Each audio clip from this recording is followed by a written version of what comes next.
wasn't another thing you can customize.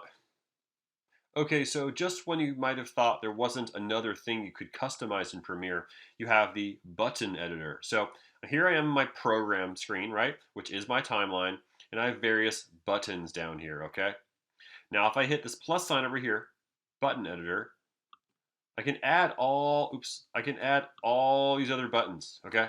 Now, if I hold my mouse down, it tells me that this button is add marker and it says M, meaning if I hit M, I can still add my own marker, which by the way, a marker is simply is exactly what you think it is. Hit M,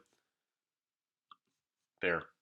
It puts a little marker there, just helps you find stuff. That's all it is, just a marker. So, so to add buttons to your button panel here, don't be confused. I was trying to I would try to click these. Now I've known about the button editor. I've never actually used it until I made this video. Now I'm trying to click these. It's not working.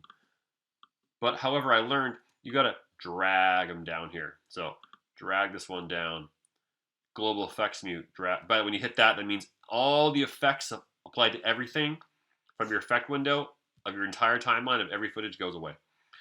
We have so you have in point and out point, go to out point, all this stuff you can add, right?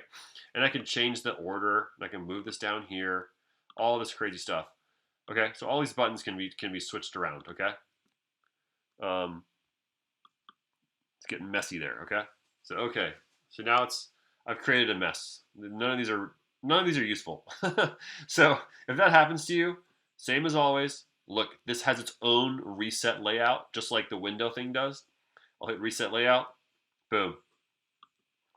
To me, the default ones are fine. I've never had a need to go farther than that.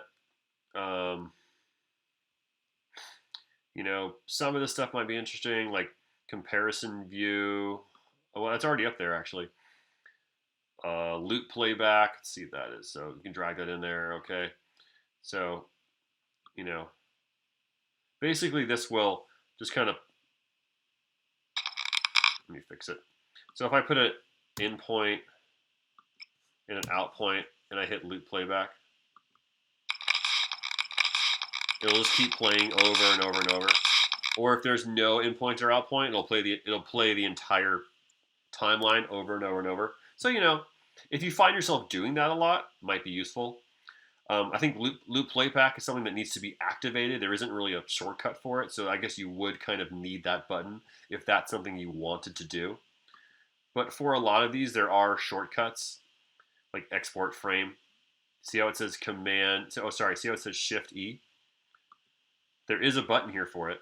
So I'm on this particular frame. Let me go to a different frame.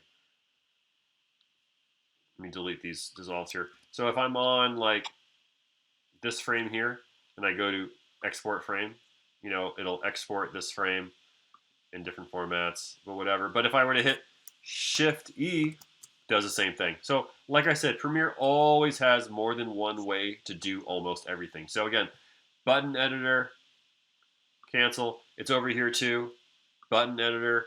And you know what? If you don't want to learn about any of this stuff, all you have to do for the test is just remember, this is the button editor. And if you get asked to add a button to your source window, you go to the source window, button editor. Program window button editor. So plus sign is a button editor. That's about all you need to know.